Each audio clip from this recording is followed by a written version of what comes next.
Hey guys, happy Wednesday. Welcome back to another video. I hope you had a wonderful 4th of July, saw some fireworks, ate some hot dogs and barbecue, and are ready to get back into what we call, let's see how much I can get this week in trucking. Anyway, guys, today I'm going to be showing our monthly performance as of June 2023. Now, if you're new to my channel, welcome. I teach about the trucking industry with a heavy focus on the spot market as well as freight market analysis. So if this is a topic that interests you, feel free to subscribe down below. As a reminder, we only operate flatbeds at this time, and the numbers I'm going to be showing you were from the operations of my business partners. So you will not see any payroll or payroll related expenses. Now, it has come to my attention that some of you think that my business partners are leased on owner operators. They are not. They're actually my business partners. We started both companies together. They are shareholders in the company. All right, guys, let's get into some numbers and see what happened in June. Ready? Let's go. So first we're going to look at the income and what the rate per mile was. So we have the 53-foot flatbed and then the 48-foot flatbed. Gross income for the 53 was almost 28,000. For the 48, almost 26,000. Now, in terms of the miles, here they are. These are the deadhead miles. Clearly, we did a little bit better with the 48-foot flatbed in terms of deadhead miles. But for both trucks, the deadhead miles have decreased from last month. Then we have the loaded miles, 9,000 or almost 10,000 miles for the 53-foot, 10,200 for the 48. And then we have the total miles, which is deadhead plus loaded. So loaded rate per mile, 53-foot flatbed, $2.79, which is above average, but it has gone down by actually 5 cents since last month. Same thing for the 48-foot flatbed, $2.54, not so much above average, and it has gone down by 5 cents. Then we have the total miles. This is very important to calculate. I said it in the last video. If you're calculating the rate per mile only based on your loaded miles, that's not a correct calculation because all those deadhead miles still count. You're still spending fuel, so it's still costing you even if you're empty. So the total rate per mile for the 53-foot flatbed was $2.47, not great at all. And for the 48, it's even worse, $2.34. Okay, now let's take a look at some expenses and let me just label these. Here we have the 53 and 48 so that we don't forget. All right, let's start with the 53-foot flatbed because this is the one that gave me many heart attacks throughout the month of June. We had no truck payments. The truck is paid off. That's why it's at zero. Trailer payment, this is how much we pay for the trailer for the rental of this flatbed. Then we have the insurance payment, which includes physical damage and liability. Then we have this, the maintenance expense. So this came out to $15,510. This is just to fix the truck, which is horrible. We have the fuel expense right here. Whoops. Then we have filings and taxes, consumables, washes. Consumables are different things and they include tolls as well. Scales, no scales, ELD, which we pay every single month, load board, and nothing under other expenses. Then we have the 48-foot flatbed. We do have a truck payment, which is financed, $3,452. The 48-foot flatbed costs us $995 per month to rent.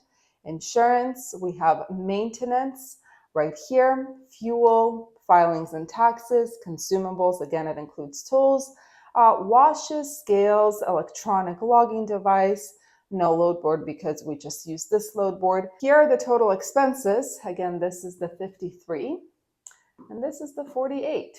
And we can see here are the total expenses and here's the net income. So for the 53-foot flatbed, we made $453 in net income because of those maintenance expenses. And for the 48, it was almost $10,000, which is a little bit better. All right, let's take a look at some charts just to compare month over month. All right, so this is month over month for 53-foot flatbed. Right, we have gross income in red. We have expenses in yellow. This is the net income in green. And then this blue line is the miles and the total rate per mile. So the funny thing is the rate per mile, it actually didn't change from the month of May to June. We actually increased by 1 cent, the total rate per mile, including with deadhead, which is something I was surprised about. I was convinced that we were going to end up lower than that, but we actually increased by 1 cent, which is good for the 53-foot flatbed. The miles have stayed consistent from April to May. Now the gross income, it did increase from May to June, but darn, look at those expenses that literally they ate up our net income completely. Now, if you're curious to see the numbers, if you don't want to just go back to the other videos I have made, there are the numbers, right? The gross income has increased a little bit. It's the expenses, right? They're horrible. The miles have been consistent, and the rate per mile, yeah, you can see the total rate per mile, it actually increased by 1 cent from the month of May. All right, let's take a look at the 48-foot flatbed now. So for our 48-foot flatbed, again, this is gross income. This is from April until June. We can see we did very well in terms of gross income in May, and we can see that decreased quite a bit in June. The expenses have been staying the same except for the month of June, but this is probably because of those taxes, right? So June has more expenses. Net income, I mean, we had quite a drop here, and then the miles dropped, which is probably why the gross income dropped, and the total rate per mile, it did decrease from May to June, actually from April to June.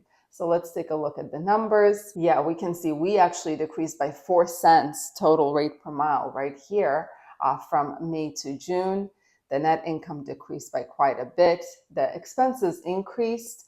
So why did the net income decrease? It's because the expenses increased and the gross income was $10,000 less in the month of June. Why? Well, because we started operating in June only on June 7th, because my guy was on a load that picked up at the end of May and delivered on June 6th or 7th, and that load was counted under May. So we lost 7 days here, and then 2 more days for a restart. So 9 days. And that is why the gross income is less. But yeah, in general, June was, for the 48-foot flatbed, not a great month, but what can you do? You know, some months are amazing, some months are not so amazing. So there we go. June has not been the best month for us because this is right about the time the flatbed market started rapidly deteriorating. Now, while we actually gained 1 cent per mile from last month for total miles for the 53-foot flatbed, we lost 4 cents per mile for total miles on the 48-footer. And for both of them, we lost 5 cents per mile since last month on the loaded miles. So basically, all that happened is that our deadhead miles have decreased from the month of May. The flatbed market is not the biggest issue we faced this month. It was the maintenance expenses, as you already saw from the breakdown.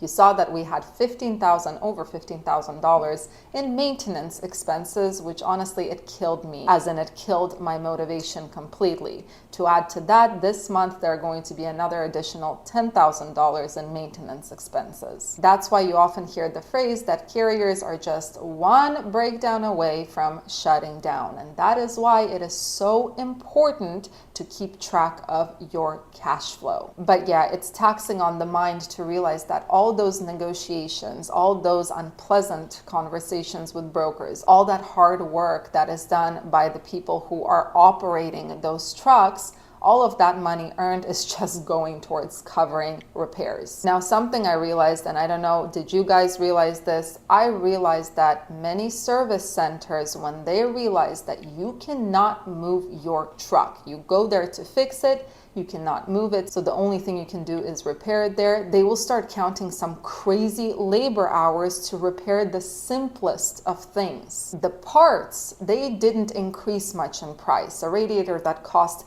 $1,500 to $1,600 last summer in 2022 still costs $1,500 to $1,600 right now. But those labor costs have increased like crazy. In the summer of 2022, we were quoted 4 hours worth of labor to replace the radiator. This time around, 15 hours. It's just infuriating. June has not been a fun month, and honestly, July will also not be a fun month, but this is something we'll talk about in next month's performance video. Right now, we're just in a situation where we have to tighten our belts, put some suspenders on, and hold on to our pants. The next few months are definitely not going to be very pleasant for us, but we shall see what happens. So yeah, guys, this is the reality of running a trucking company. Expenses are unpredictable. They usually are much higher than you would expect, and you have to accept that some months, if you're very lucky, you're going to be making a tiny little profit or breaking even. In the worst case, you will be losing money. So those people that haul for $1.20, $1.30 per mile, I'm not even going to judge. I just don't know how you guys do it. Maybe your fixed expenses are very low, which is something to be very proud of, but those unexpected expenses and understanding that the situation is such where vendors will overcharge you for everything. I mean, those variable expenses, they are brutal. So again, I don't know how people who haul for $1.20 per mile are staying in business at all. Anyway, guys, thank you so much for listening to my rant about expenses. I know many of us are in the same boat. Here's hoping that the freight market starts picking up sooner rather than later. And here's to all of us keeping our heads above water. We've got this. We just have to keep on keeping on. Anyway, guys, thanks for watching, and I'll see you in the next video.